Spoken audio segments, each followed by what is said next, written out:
Hello everyone. If you keep getting this error 0x803FA067 when you're trying to activate or upgrade your edition of Windows, then you have come to the right place because in this video I'm going to show you how easy it is to fix that annoying Windows activation error easily.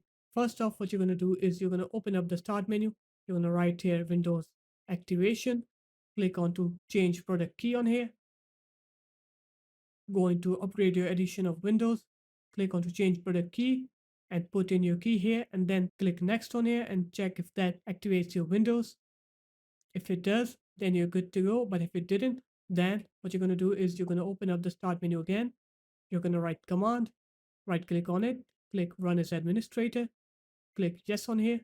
You're going to put both of these commands into the command prompt. I'm going to put these commands into the description. So you're going to put in slmgr/upk and then you're going to put slmgr/ipk and then you're going to put in your product key here. So for example, you're going to put in your product key like this and then you're going to press enter on here. And after you're done with that, you're going to go ahead and restart your computer.